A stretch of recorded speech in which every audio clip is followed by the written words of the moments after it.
evening, kitties. Dolly here. I just wanted to read you a bedtime story. I just think that would make everybody feel better.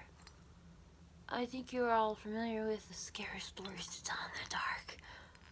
I say it like that because I wasn't allowed to read them at night because I would get really spooked and not sleep. And I still do.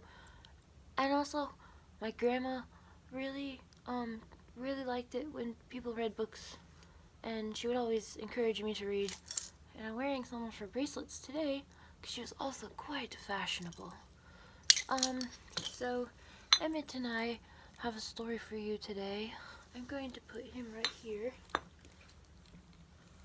I'm going to read you my favorite story from Scary Stories to Tell in the Dark. Harold, which happens to be my grandpa's name. I have it saved right here with my little skunk buddy. And wouldn't you know, I lost it. I'll blame that one on me. I found it. I hope you guys like this story, because it scared the shit out of me when I was little. Ready? Okay. When it got hot in the valley, Thomas and Alfred drove their cows up to a cool green pasture in the mountains to graze. Usually they stayed there with the cows for 2 months. Doing what? Then they brought them down to the valley again. The work was easy enough, but oh, it was boring. All day, 2 men tended their cows. At night, they went back to the tiny hut where they lived. They ate supper and worked in the garden and went to sleep. It was always the same. Then Thomas had an idea that changed everything. Let's make a doll the size of a man. That's how I was born, except instead of man, it was woman.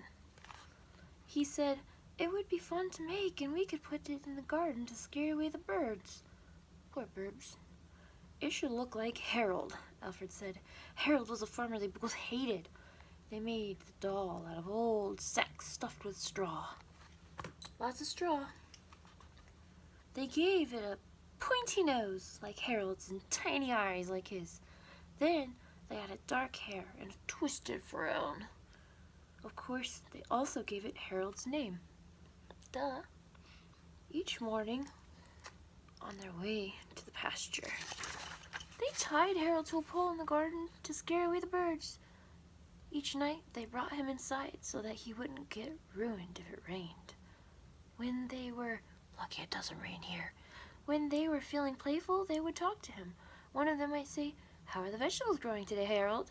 The other would make believe he was Harold, would answer in a crazy voice, very slowly. They both would laugh, but not Harold.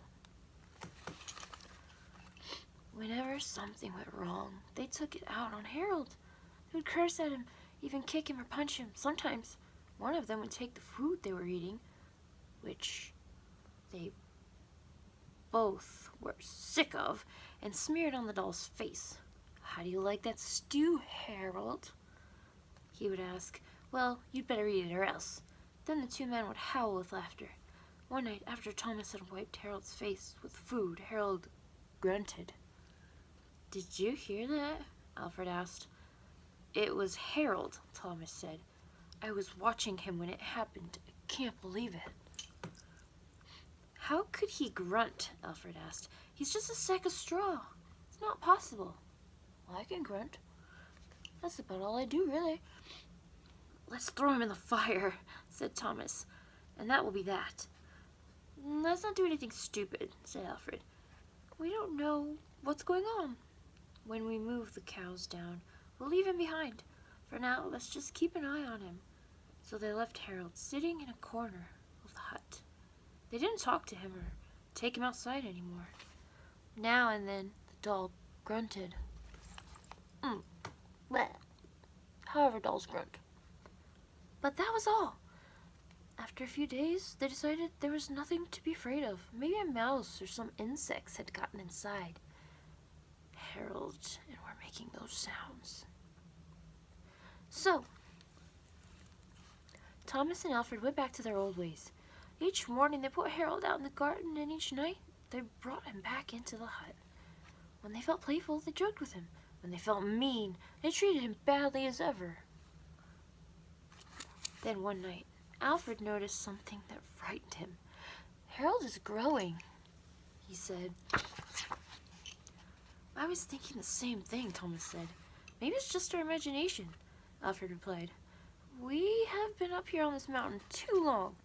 The next morning, while they were eating, Harold stood up and walked out of the hut.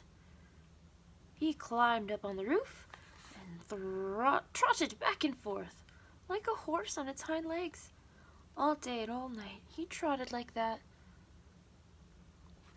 In the morning, Harold climbed down and stood in a far corner of the pasture. The men had no idea what he would do next. They were afraid. Spoopy. They decided to take the cows down into the valley that same day.